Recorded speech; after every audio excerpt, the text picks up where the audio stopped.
Jamaicans should have a free access to all beaches. Have come out to stop us from going swimming, and they're carrying weapons. Heavy weapons. Heavy weapons against us. So the question we must ask ourselves, where do we stand in this nation when the police is being sent out against us on a peaceful protest just to swim? It is only to swim, and many of us can't swim. We're just going to dip in the water and walk on the sand. When the police is here with their loaded, well, I don't know loaded, but heavy weapons. Heavy War weapons. Look what they just did in Ochi. That's all the next people stars. They I have want stars you to there remember many today like they years. They remember just the tortured them Alamo. for what Because reason? today Why is they when every other day in Kingston it happens. in Jamaica. If you believe Jamaica's beaches belong to every Jamaican, then you don't want to miss this story. Welcome back to the channel. If you're new here, make sure you subscribe and turn on notifications because we bring you the latest stories shaping Jamaica and the Caribbean. Today, we are looking at a growing public debate over beach access after protests erupt, with many Jamaicans saying they were unfair, denied access to a beach they believe should remain open to the public. What happened? Why are emotions running so high?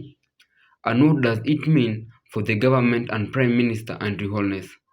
Stay with us as we break down the fact, the reaction, and what could happen next. I'm on a run in Jamaica that I thought would have beautiful oceanfront views for the entire time. If you were to look on a map, it actually looks like I'm running on the coast. But instead, this is all that I've seen. Just super high walls that are basically protecting the private property from everyone else, because 99% of oceanfront property in Jamaica has been privatized. This isn't true in every country. In a lot of the countries I've traveled to, it's actually illegal to own the beach. It has to be open to everybody. But in Jamaica, the vast majority of oceanfront land has been bought and basically taken away from the locals so that they can't enjoy it. You might be surprised because I've been walking along this street for at least 40 minutes and I haven't seen the beach once, even though I'm on the coast. And I was talking to some kids, some local kids a few nights ago walking down the road, and I asked them if they enjoyed going to the beach every day growing up in this beachside town. And they said they barely ever go because it's a 40-minute walk from their house, even though they technically live on the beach. So I just think this is interesting. It's not something that a lot of people who travel to Jamaica know about. They just go to their resort, they see the beach there, and then they take the airport, head to the airport and head out. But definitely, like, you would never know. Right here is the coastline because they put up this huge wall so that nobody can see it. I think it's unnecessary. I thought I was going to be running along the beach all morning, but instead I still haven't seen the beach once. It's crazy. Crystal, you can't believe this. All this me I look fun right just right now. You see what I go on? What? Let me Bridget explain to you what the government and the people want to try to take this access from us. Tell them my you. And love people, Alex Mile Priest here. Thank you guys for this opportunity. This is the Blue Lagoon. We're currently sitting at the mineral spring here. This mineral spring, it flows from the Blue Mountains, a World Heritage Site. This is without a doubt possibly the most sacred water space, natural water space in Jamaica. And it is a declared national monument, and all these lovely trees that you see here are protected. They're not supposed to be cut in any way, shape or form. However, because of its natural beauty and its wonder, it's approximately 300 feet deep in the middle, and it's fed by about 33 springs. Most of them are underwater, which this is the only one you can see. Because of its natural beauty, because of its healing capabilities, private people, private business interests want to take it over.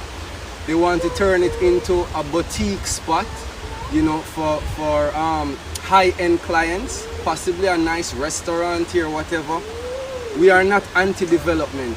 What we want is to ensure that the people of the land can always come here and enjoy themselves and get the healing and just the recuperation that they need.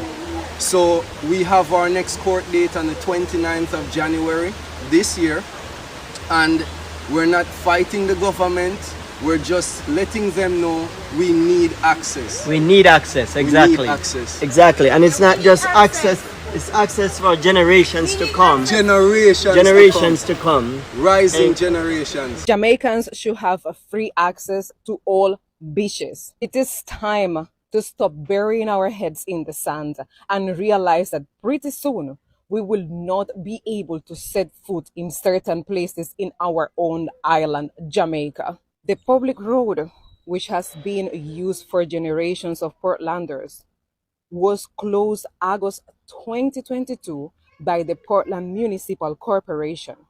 Access to the Blue Lagoon is now through a private land with no formal plan to extend free access beyond 2025. Please join with Portland Environmental Action and Jamaican Beach Birthright and Environmental Movement, JABEM, to demand unfettered public access along the Blue Hole Parochial Road for all time. This is to protect free public access to this important national monument. If you live in Portland, or if you can make it to Portland, please come and support continue public access to the Blue Lagoon in Portland, Jamaica at the Port Antonio Courthouse on March 25th at 9 a.m. If you have been following me for a while now, you must know that I'm very passionate about Jamaica and about our beaches. More importantly, I made a post about this when I was in the Cayman Islands, and I also followed the whole closure of the Blue Lagoon during last year. It is always baffling to me, the selective outrage about the lack of freeness of our beaches in Jamaica. It is very interesting to watch people agree and disagree with this matter. We do not need stretchers and showers at every single beach. What we need is to have free access to our own land, to our coastline. And as you can see here, the police has been sent to places such as the Lagoon Road. This road has been used for Portlanders for so many years and closed just for no reason whatsoever. And right now, come 2025, we don't know how persons are going to be able to access the Blue Lagoon. Don't come on the comment and tell me, say, people are drowned there, so, because whole heap of people are drowned over Bob Marley Beach and people drown everywhere. It is not the Blue Lagoon alone. And don't forget that there is still a fight going on to protect Bob Marley Beach, which is also going to be blocked off, which is also another landmark in Jamaica. Very important for our culture. Very important for what Jamaicans stand for. So Jamaicans, they wish me was there. I would have been in the Portland Courthouse a long time from today. Me would have been there, so, but me not there. So me I ask you, me I beg uno, please go support and go represent and stand up for your rights. Thank you so much for watching. Much love. It was originally our beach. We were using all the beach. There was never a crowding issue at a beach. And now, through continued expansion, after expansion, we've always said what benefits Sandals benefits us. But now it is getting to the point where the greed of this organization is disenfranchising the communities. We will not give you our beaches. Look at it. Look at the size of Sandals Resort and the size on that map of what we have left. All that you see, continuing onwards, we had free access. I grew up accessing all the beach. Access. And with the development of that organization, we said, yay! And we cheered you on, we participated, we helped to build, and now look what we have left. Look, that little section, that is all we have left. And you are proposing to say, oh, guess what? I'll give you 50 jobs. 50 low-level skilled jobs, and you give us your beach, which we will never give you again. The only reason that they do not deny the gentlemen in the kayak is because they cannot rule the beach. And they try their best. They try their best. They can't put their foot on the sand, you know. They have to stay in that little canoe and sell their wares. It is at the point now where this relationship, it is no longer a symbiotic in relationship. You are becoming a parasite. This thing is going to affect the fishing industry, right? We tell them plain, I am not approving it.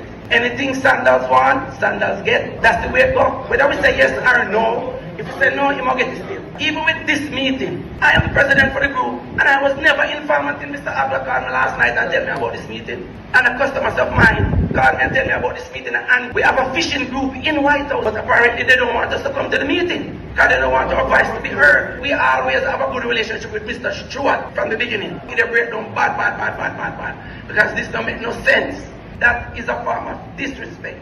Until this matter is settled, the community will continue to use its beach. And as was the case in some other areas, we will not allow for under any circumstance, any fencing of this property to happen. And making it unequivocally clear, no, that we will not, because we know what our rights are, and we will not allow for any fencing of the property to take place. People are watching it around the clock, and if there are attempts to do that, we are going to remove it, because we know what will happen when it's fenced. Our access will be restricted until this is resolved, and we know the time it will take to resolve this, and we know that concurrently, in other instances where these things are being resolved, other things are happening that will further distance us away from having access to our beach. I'm not sure if this assessment that looks at, moss and seagrass, I know it's very, very relevant, but I'm wondering if there's another type of assessment that is necessary to help us to determine how families and community and family life is going to be impacted by this project.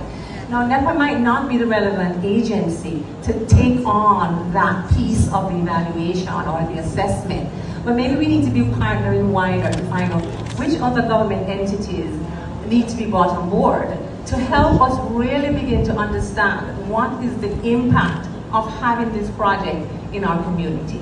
Not just how it's going to impact our coral and our climate change and our mangroves, but how is it going to impact families? How is it going to impact children? How is it going to impact the fishermen? How is it going to impact access to fish and shrimp and all the other pieces that does not seem to be adequately captured in this assessment? Residents around the community and around Jamaica have a beach problem, and they want to access the beach where with their returning residents, with their friends and family, neighboring community, and that's a problem. So we need to get the relevant authority that can answer the question that the community has to ask straightforward. Intend, as per Sandals' track record of locking off sections of the coastline from the general public, if this is an exception to that or not. Do we have a Sandals representative who is designated to speak this evening?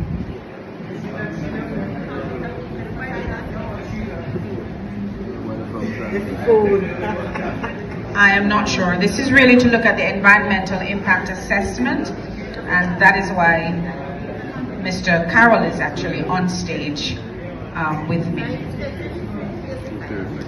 There's a young lady in the front with the microphone, but I believe... No, there is not. At the beginning of the problem right here, 1956, and we want to talk about the Beach Control Act of 1956. This is a Jamaican law which is an instrument of repression for the Jamaican masses. So this law here is a law which facilitates and continues to support social exclusion of the masses of the Jamaican people. And why do we say social exclusion? Because it explicitly states that the Jamaican citizen has no inherent right of access to the foreshore, to the high water mark of the Jamaican beaches. Meaning that you and I that think we have a right to access these beaches and these rivers don't really have that right. So this instrument of social exclusion, what it does is not just social exclusion, but it creates a wealth shield. It creates an instrument of wealth for those who have the property. And when you have social exclusion and instruments of wealth for a minority, so social exclusion for the masses, instruments of wealth for the minority, then you create poverty. It's a wealth which is predicated on the impoverishment of the masses, not on hard work, not on creativity, not on any kind of thinking. But what is happening is the durability of slavery, my friend. 1956 preserved the durability of colonialism and enslavement, enshrines it into law and social practice. And that extension of law and social practice sustains the colonial existence and the colonial arrangement that allows for the problems that we have in Jamaica right now. So you see all this crime that we have in Jamaica right now, all these social problems that we have in Jamaica right now, it's not exactly your fault.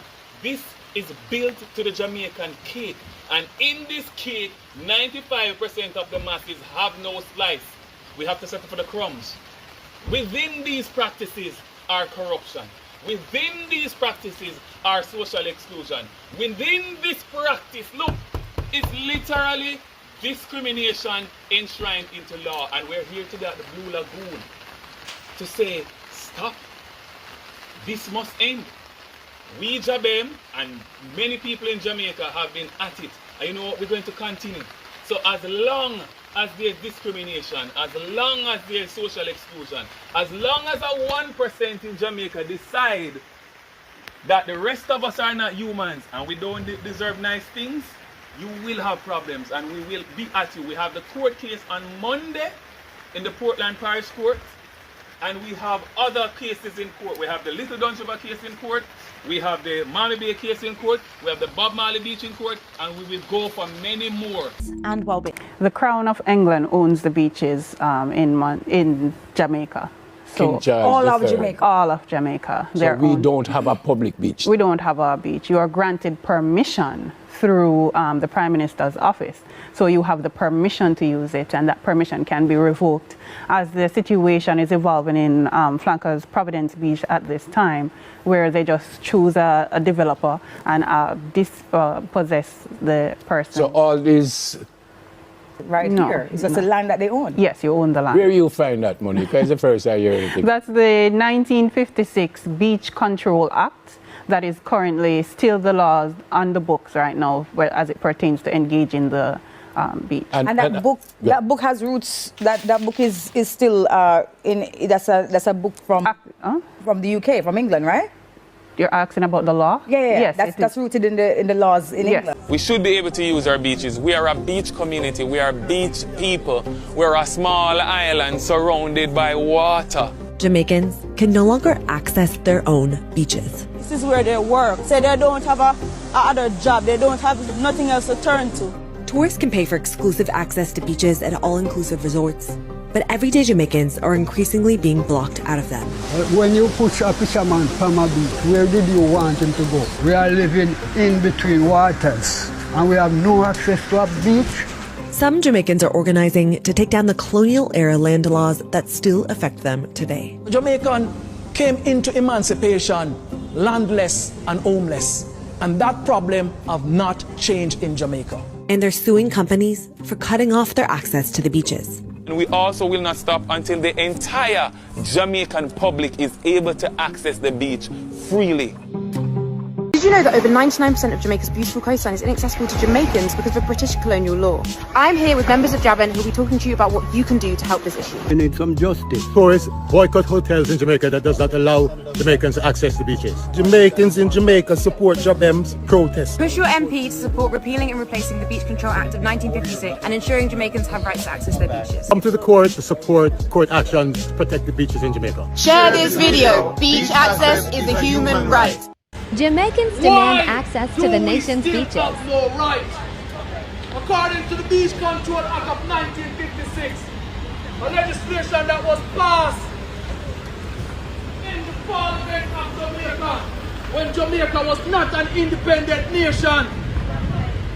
1962, we became independent. This law was passed in 1956. It has been 69 years since a legislation exists on the books in Jamaica that says we, the people of Jamaica, have no right to the beaches. It says The beaches are property of the crown, and no man shall have any right in or over the foreshore and the floor of the sea. It translates into we don't have the right to swim, we don't have the right to bathe, we don't have the right to fish, and we don't have the right to walk along the foreshore. That is a law in Jamaica, believe it or not. And that's what we are protesting against. That we, the people, cannot live in a democratic country where we don't have the right to access the beach and use it. As we come to the end of today's discussion, one thing is clear. This story is about much more than a single beach. It has an open, wider conversation about identity, fairness, public resources, development, and the relationship between citizens and their government. For many Jamaicans, the sea is more than a beautiful view. It is a part of everyday life, family traditions, recreation, and culture. Generations have grown up visiting beaches with relatives, celebrating holiday by the water, fishing, swimming, or simply relaxing after a long week. Because of this deep connection, any suggestion that public access is becoming more limited naturally sparks strong emotions.